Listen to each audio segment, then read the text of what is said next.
हा आहे मेदूवडा. तर हा मेदूवडा मी रव्यापासून बनवला आहे बघा. खूप छान बनला आहे. एकदम गोल्डन असा कलर आलेला आहे आणि तो बनवताना अजिबात कढईला चिटकत वगैरे नाही. खूप छान बनतो.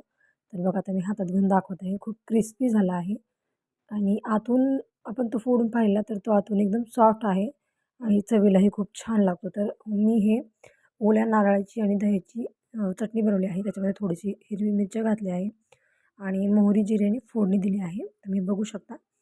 तर मी आता हे क्षितीजसाठी बनवलं आहे. तर बघू आपण आता क्षितीज खाताना काय सांगतोय.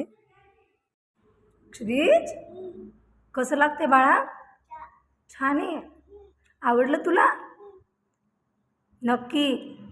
मग चटणीसोबत खाऊन दाखव कसं लागते.